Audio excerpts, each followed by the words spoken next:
Hey, everybody, it's Christian Buckley doing another MVP Buzz Chat, and I'm talking today with Peter. Hello. Christian, pleasure to be on the show. Good to see you again. It's great to have you. I know that you've been in the space for a long time before you became an MVP, but for folks that don't know you, who are you? Where are you? If the picture doesn't give it away in the background there, and what do you do? Sure. Okay, so where am I? I'm in New York City. I'm the CEO of SoHo Dragon. We're a Microsoft partner. We do a lot of stuff with Azure, digital transformation for on-prem. We started off doing SharePoint, and that's now morphed into data. So a lot of Power BI, bit of Fabric. So generally the company leads off, like Starbucks is known for one thing, which is generally coffee, but it does like chocolate brownies and paninis. We're very much known for like the M365, but we do other things in the Microsoft space and a few things not so much in the Microsoft space as well.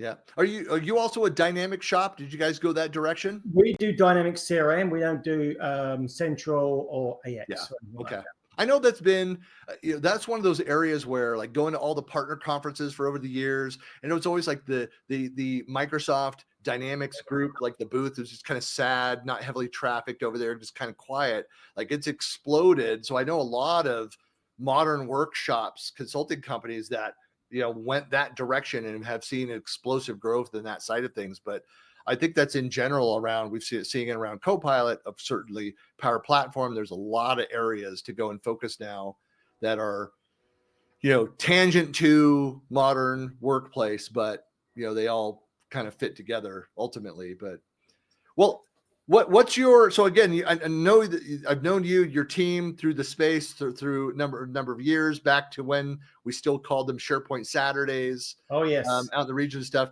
But what's your origin story with becoming an MVP? Because I always like to cover that. Yeah. It's some consistent stories there, but it's always fun to hear some of the differences. So yeah. So obviously I co-run the SharePoint Saturday or Club Days New York with Tom Daly. mm-hmm. And so then it's speaking at the community events, like you've got the Club Days in Philly, which is actually coming up at the end of April. So I'm actually doing the keynote there. So it's a speaking event, but also I have a podcast and blogging to the community. But the other thing as well, which the thing about the MVP is about giving back, particularly to perhaps where Microsoft is putting a lot of focus into communities that are perhaps underserved, like students, like minorities and people who perhaps don't always have like the skill sets immediately available to them. Yeah. So there is that mentoring part, and also Microsoft have got. Are you familiar with the Microsoft Startup AI program? I am, because as an RD, I was plugged into a lot of what Microsoft for Startups, the Founders Hub, even with M12, doing some things with them. So as my role as an RD, but yeah, there's a lot of really cool stuff that's happening for startups that want to play with AI. But I mean, feel free, like if you're involved with it, doing things with it, to plug it away. Yeah. So firstly, the amount of credits you get free from that is fantastic. Okay. Because when you're developing an AI product, you burn through a lot of Azure consumption, and you're going to, and particularly if you're a startup, you probably don't have much money because it's all pre-revenue. So as a result, if you've got that hosting stuff, then that's great to do. Okay. So I've been mentoring some of the, quite a few of the startups there on that. And that's basically just giving them a right direction, perhaps business sense, go-to-market strategies, and also technical advice as well. And also just Microsoft have got so many programs for these startups, like competitions. I've been judges on some of the competitions, and some of the solutions they've got are not just like, oh yeah, we can make this quickly better faster, but it's also quite game changer for perhaps for societies, communities, not-for-profits, and health. Which is pretty good stuff. And sometimes you sort of think, what, this might not be that commercially viable. However, this is a bloody good idea. Okay, a bloody good solution. Okay, and that's good to be part of, actually. Well, I mean, you think about that too. I mean, one of the problems with adoption in the AI space is a lot of people are just they don't know what they don't know. And so even if they're like, they have an idea for something, a company that may not be a viable idea, they have a much better understanding of what's possible out there by having gone through that exercise and not spending a lot of money to go and learn. So Microsoft, of course, is, sees that, hey, there's benefit in helping companies to better understand the technology and what they can do with it. And so there's value, even if they don't graduate from like the startups program and in Founders Hub and move up a level and develop and sell a product, against that. That's kind of built into their cost for the Azure consumption cost there. So Well, also the other thing as well, even if the startup doesn't work, the person's been skilled up in the Microsoft ecosystem. They get a job and they make recommendations. So I can see what Microsoft's doing. It makes perfect sense. If you want to get adoption, give it away, get people learning, training on it. So they're in the workforce, they can make recommendations, or even you use the product for them if they're decision makers or influencers. Right. Well, that's a great reason why a lot of companies will provide a free platform, or like Microsoft did with the development environments and other things that are out there, give out the resources and tools, so you have plenty of opportunity to try before you buy, or do it at a greatly reduced cost, if nothing else. Yeah. And also, like, some of these people, it's almost like they're not probably optimizing the skill, or I would say they're not optimizing the technology. So sometimes you can say, look, wait a minute here, guys. You've got Outlook booking. If you use an Outlook booking, you don't need to use another technology. This is free. Okay, and they don't realize that. Or surveys, they're using third-party components. Wait a minute, this is all part of your M365. M365 is a lot more than just email. Yeah. Well, it's interesting. So, like looking at all these different pieces too, it's like, what would you say is your main focus shifted from? You said like you used to be SharePoint centric. I mean, obviously Teams, which has become a big part of that. Like I still have, like, on my MVP page, I have SharePoint and Teams being 1 and 2. Copilot is right there in the mix. I'm also a Viva Engage guy, and I love kind of the things around that, the formerly known as Yammer stuff, the social collaboration side of things. But like, are you seeing like a sizable chunk of your business, of your attention, going over to AI, to Copilot? There's more of it. There's definitely more. Okay, there's definitely a lot more, and we've introduced some workshops with Copilot to get the adoption. I think it's like anything new. There's people are a bit wary, particularly I wouldn't say the older generation, because I think you and I are both over 40. There's a little bit of this. Well, wait a minute, what's going on here? So there's a little. It's almost like, let's get the car into first gear before we do a massive AI science project, which automates the entire invoicing system. Which, let's not do that just as your first AI initiative. Let's do something fairly simple. Well, this like the history of SharePoint Saturdays, that was like a real thing. Like, you remember, like, back in the early days of SharePoint Saturday events, which, for those folks that don't know the history of like those events, where they actually kind of stole the model from SQL Saturday, which I think had been doing it for like a decade before that. But anyway, but they took that model, and New York City was one of the early ones that formed around that. But it was my impression being more on the business user adoption side of things. I'm change management, adoption, kind of those topics, and there was almost none of that kind of content, end user content at there. Like, you go to a SharePoint Saturday, and it would be all managing your servers and developing on top of it. And kind of in the early days, it was more of an IT pro developer, and there'd be a small percentage of these other adoption topics. Now it's flipped, where you get a lot of the topics that are maybe 40, maybe as high as 50% of the content is more power user, business user, on how to go and use this, and then developer and IT pro content there. It's kind of turned that around. But one of the things that I advise MVPs on is not forget that there's still the long tail of users out there that aren't expert IT pro developer on any of this. We still need to be doing some level of that kind of content. I mean, do you find kind of the same thing with clients and content and community? Totally. This is just new. This is like old wine in a new bottle, basically. Where particularly with SharePoint, you suddenly had the ability where the power user or the end user could be in the driving seat. And maybe 15 years ago, the word citizen developer really wasn't. It was controversial. It was. IT said, wait a minute, IT does development. What's going on here? IT's doing this. IT build.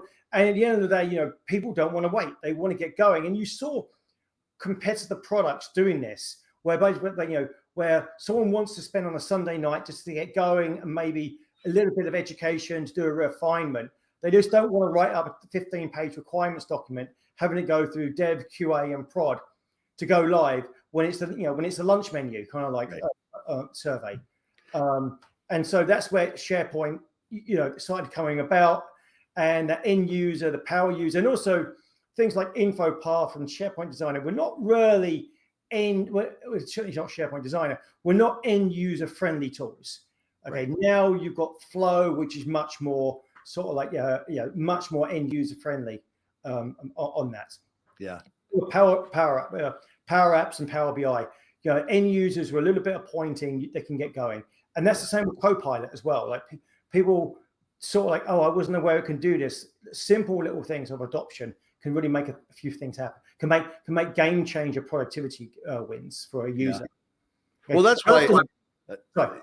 If you did nothing but like if you had a session where you just walked through, I'm sure it would be well attended, where all you did was a Copilot real world scenarios and said, hey, we're going to walk through 10 scenarios. I'm going to use them, show you, and how you could do these functions inside. Like people would eat that up. I do a productivity session where I do things across M365, and I'm fighting that battle of how many Copilot AI related things versus other products is kind of edging that direction because so many people are looking at it.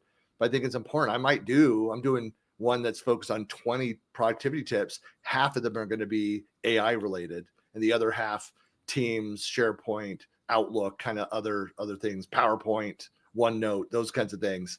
But it's just, you give the people what they want,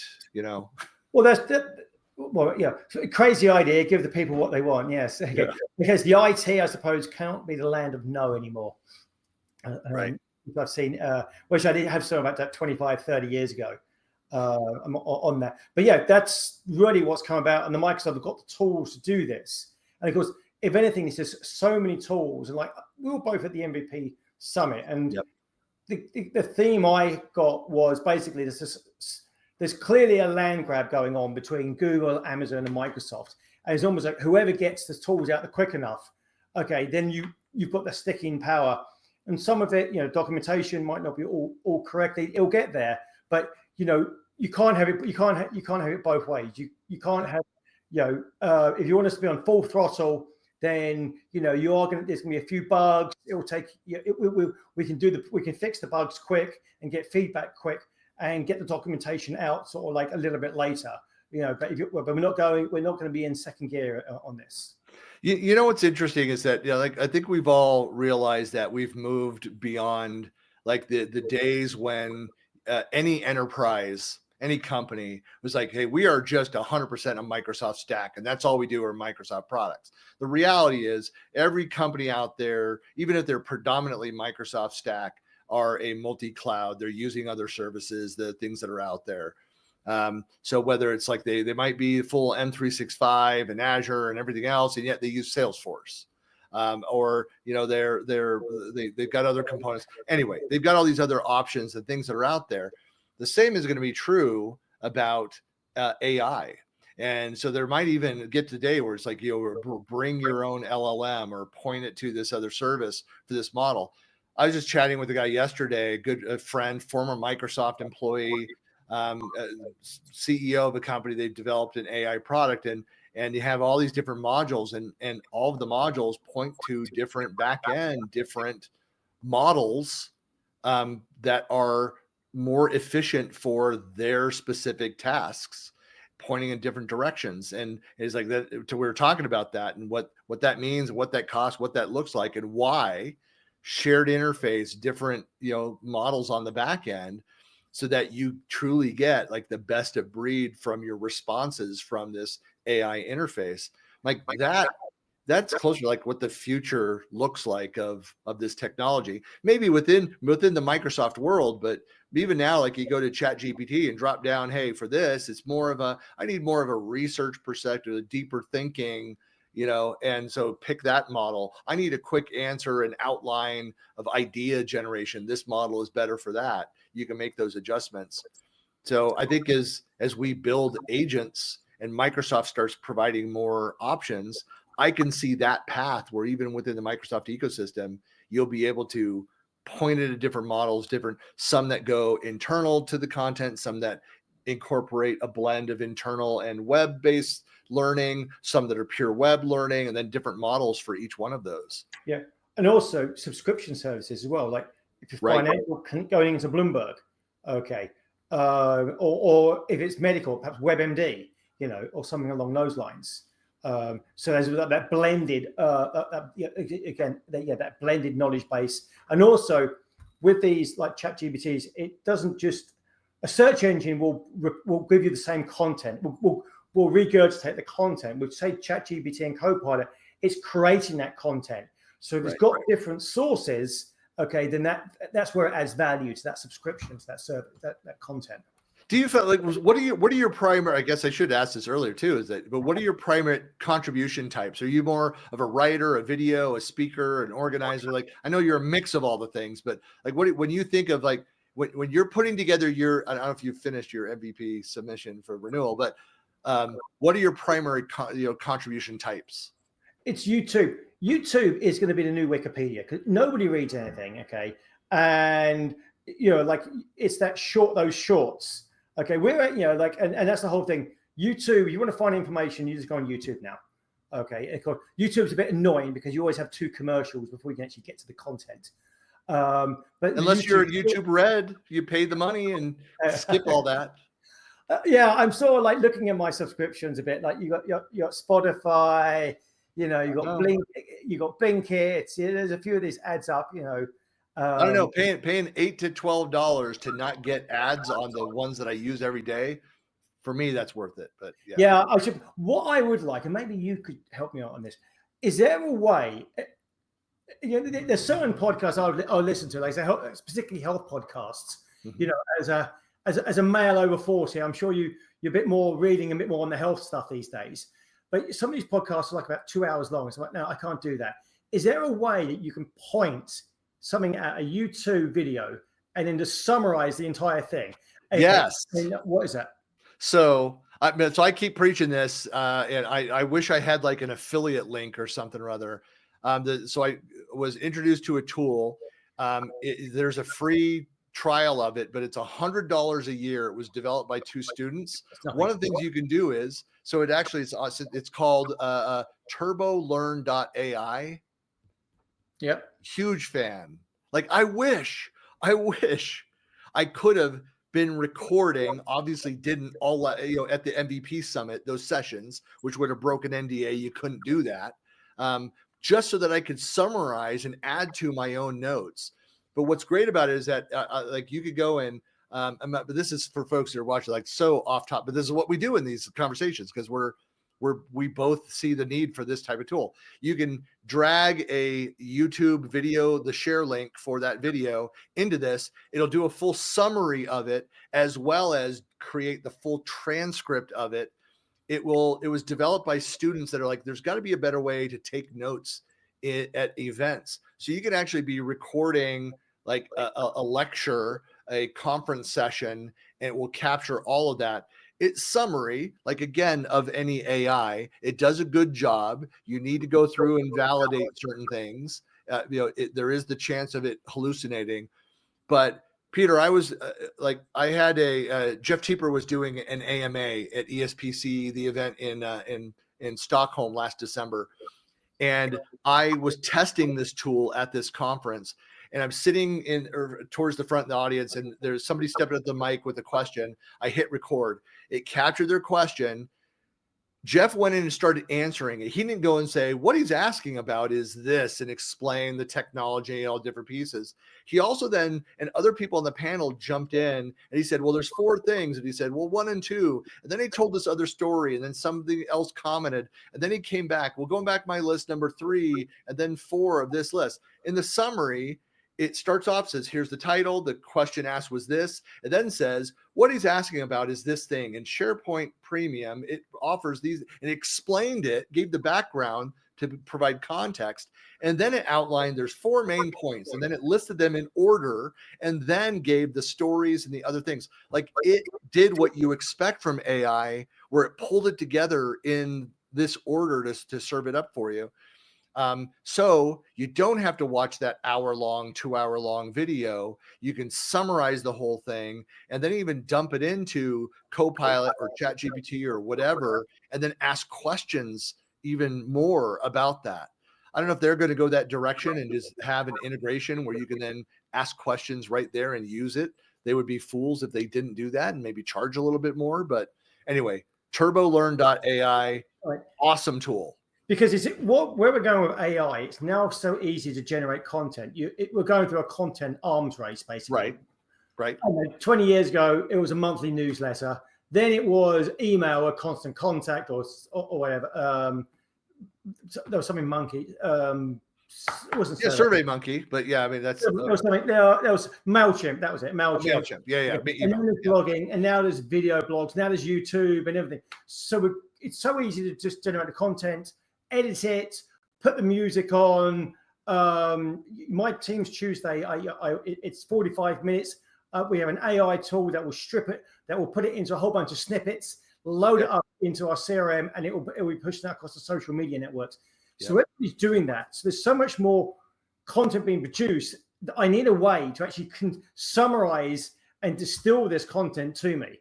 Okay. And that's sort of like, that's the counter edge, or that's the counterproductive part of like people are producing so much more content, but I need a way to consume it. Right.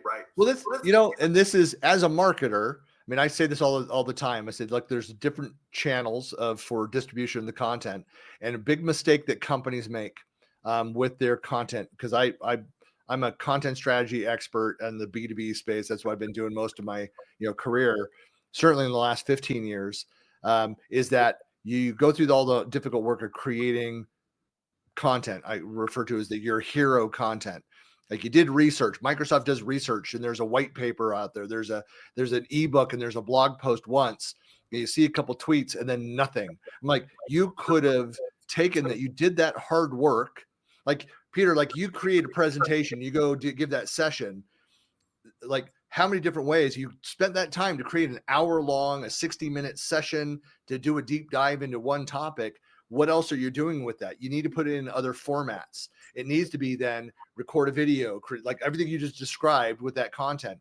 Break it up. There could be multiple blog posts. Some people still prefer to read versus listen versus watch.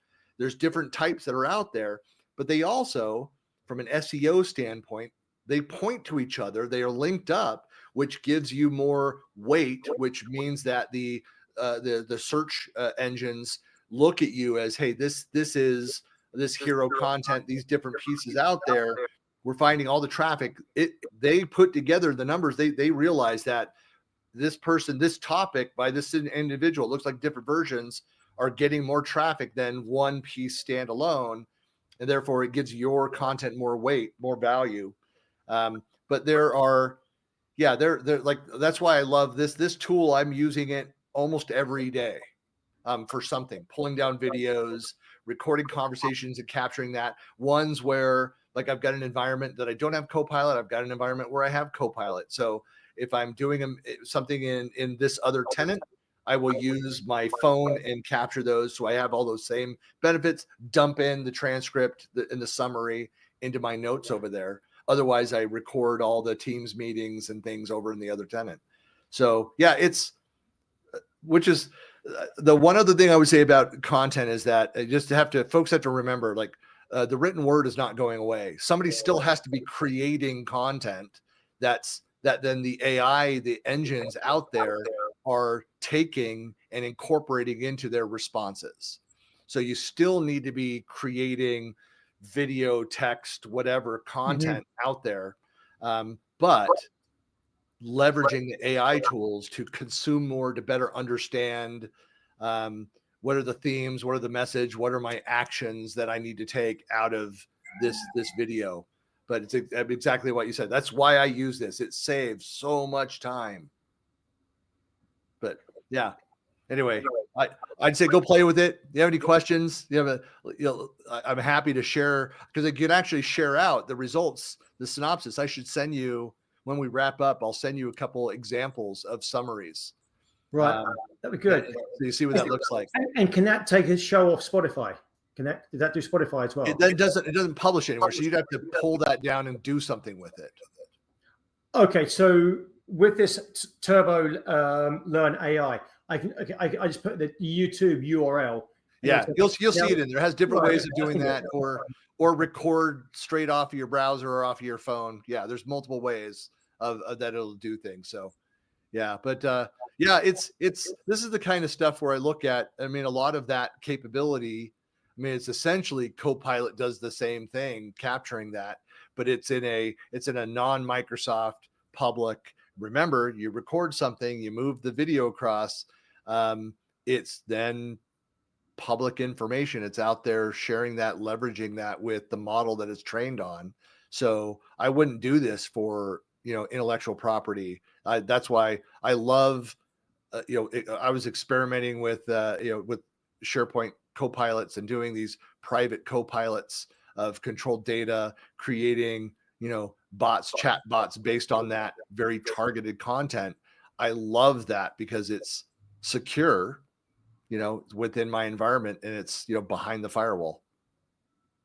But yeah, that makes perfect sense. Yeah. But anyway, you had any questions on that? I know, Peter, really great to see you. I'm sure I'll see you. Are you in Vegas? I am trying to figure out my schedule for Vegas. Yes. Okay. I think that's when I saw you. I think the first time I met you was in Vegas, actually. Yeah. Yes. Yeah. There used to be a lot of conferences there. So I remember that running into you down there. So yeah, I'll be down there all week at the event. So I'm like, it's like an event a month now. It's going out there. I was telling Tom, I need to get back out and submit to New York next year. Just do it this year. Hang on, mate. This year, last Friday of July. Yeah. There's some other stuff, some other activities going on. Might be moving. So where do you live now? I'm in south of Salt Lake now, but we're looking to move to Texas, and so we're trying to figure out the timing. So okay. But yeah, it hasn't worked out with schedule, but I'm trying to get back out there because I've got many videos and photos from years past at those events and stories of getting way out after a post event party in a part of New York where it was like 2 a.m. and having to take, or 1 a.m., take the subway. A couple of us that were a bit nervous way out there. Hang on. Was that going out to Brooklyn? And was that some Russian restaurant? Yes, that was that one. Yes. Where Mark Miller and I peeled off and went back. And he lives in New York and he was nervous. I'm like, well, if you're nervous, I'm nervous. Well, yeah, she worked. I know who the person who it was. Remember who you're talking about, who's no longer in the ecosystem. But yeah, Chris McNulty was there, and Michael Knoll, and just a bunch of folks out there. The dancing stuff at the Russian restaurant, and it was fantastic experience. But getting back was, without the rest of the group, was a bit sketch. Well, I can understand that. Also, if you don't really know where you're going, you don't really know the subway. Like in any city, it's going to be a little. But like I said, Mark Miller lived in the city, lives still, and he was nervous. Which I wasn't nervous until he said he was nervous. Wow. Like, why? Yeah. So anyway, yeah. All right. Anyway. Okay, Christian. Good. Thank you for being a guest, and I will see you around. Yeah, we'll see you soon in a couple weeks. Yes. All right. Take care. See you later.